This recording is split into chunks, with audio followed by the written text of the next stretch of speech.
ఇప్పుడే జీ5 app download చేయండి. చూడండి మీ ఫేవరెట్ టీవీ షోస్ ఎప్పుడైనా ఎక్కడైనా. గాయత్రి పాప వెళ్తే ఏమవుతుంది?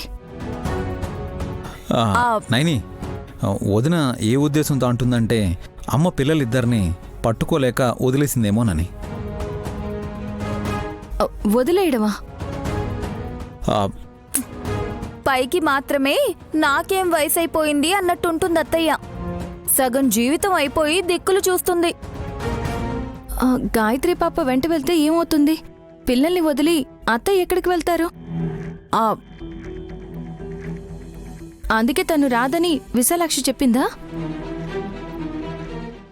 మరి పిల్లలైనా ఎలా వస్తారు? వాళ్ళకి దారెలా తెలుస్తుంది? నైని, విశాలాక్షి అమ్మవారిని నమ్మే నువ్వే ఇలా అడిగితే ఎలా చెప్పాలి? చెల్లి, ఇప్పటి వరకు కూల్గా ఉన్నదానివి ఇప్పుడెందుకు ఆలోచనలో పడిపోయావు?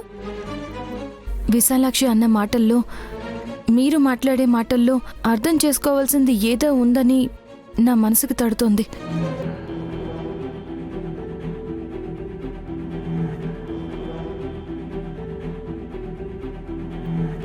అవునా బాబుగారు? నైని, నువ్వు అడుగుతున్నావో అనుమానిస్తున్నావో అర్థం కాక నేను వదిన మొహాలు చూసుకుంటున్నాం అంతే. అనుమానం ఎందుకు విశాల్? చెల్లి ఆలోచిస్తే అర్థమైపోవచ్చు కదా. వదినా, నువ్వు ప్లీజ్ ఊరుకో. నీ మాటలకి లేనిది ఉన్నట్టు ఉన్నది లేనట్టు అనిపిస్తుంది. హాసనక్క కన్నా మీరు మాట్లాడేటప్పుడే జాగ్రత్త పడి విషయాన్ని దాచిపెడతారు అనిపిస్తుంది. చూసావా విశాల్, నేను సేఫ్, నువ్వే ఇరుక్కుపోయావు. వదినా, నీకు దండం పెడతాను. నువ్వు అలా అన్నా నేనేదో ముఖ్యమైన విషయాన్ని దాచిపెట్టాను అని నైని పొరపాటు పడేలా ఉంది. నాకు తెలిసిన విషయం నీకు తెలుసు, నీకు తెలిసిన విషయం చెల్లికి తెలీదు, తనకి తెలిసిన విషయం నాకు తెలీదు. ఇలా మన ముగ్గురు మధ్యనే విషయాలు రౌండ్ రౌండ్ గా తిరుగుతూ ఉంటాయి కదా. వదినా, నువ్వు ఒక్క నిమిషం సైలెంట్గా ఉండు ప్లీజ్.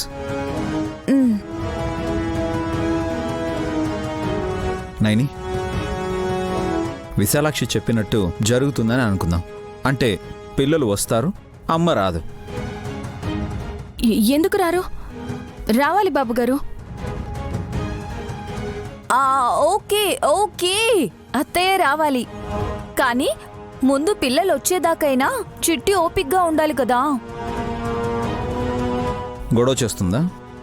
ఏదో చెయ్యాలని చూస్తుందంట, చూడాలి. నైనికి అనుమానం రాకుండా మేనేజ్ చేయాలి. ఎందుకో బాబుగారు హాసనక్క ఏదో విషయాన్ని దాచిపెడుతున్నట్టు అనిపిస్తుంది.